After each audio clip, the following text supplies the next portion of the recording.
problems with AI, the big backlash is the student is just going to write a paper and I can't give students those assignments anymore. Well, maybe you shouldn't be giving students those assignments. Okay. Maybe you shouldn't say, hey, compare this book to this book and write about it.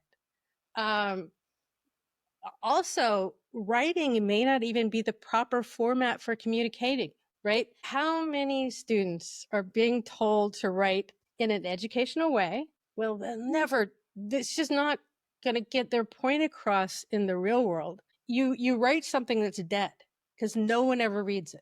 Right.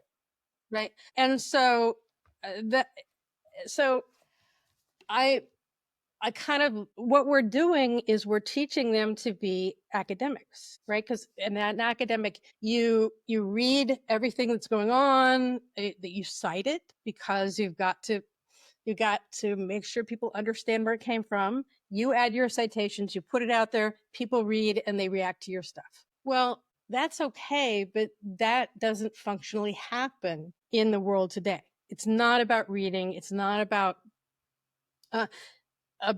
that. There's a method, a mode that doesn't exist. So now you're reading stuff, but it's shorter. You're looking at pictures, looking at video. You're looking at little kittens going on vacation. You're cutting glass fruit up.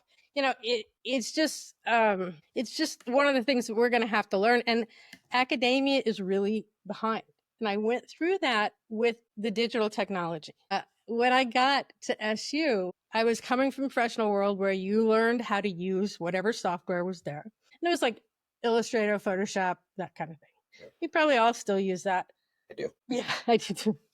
I hate to admit it, that sometimes I have to take a step back and kind of relearn it. But those are the tools that, we use those tools. At one point, it was like, teach the students to use those tools, and that's what they'll do when they get out. Right. And so when I was starting to teach, it was after the first .com boom, when everybody was starting their new big funded multi-million-dollar thing that was going to go broke in the next year, sitting on the floor. They were starting it sitting on the floor. It was going to go broke the next year. Anyway, but all the academics were saying, I'm not going to use computers. They'll learn that later. I'm teaching them more important stuff.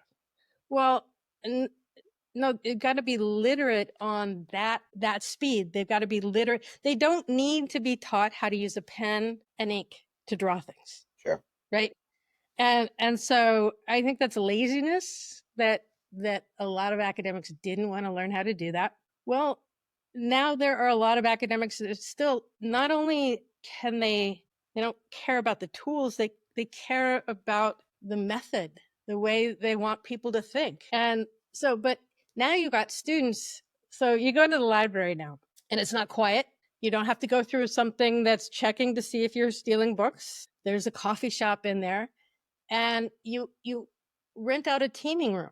It's a little glass room, a bunch of little glass rooms, and you sit with 3 other people and you work through a project verbally, talking. In fact, you might have one person from a different major, and that's the way students are being taught when they're being taught well.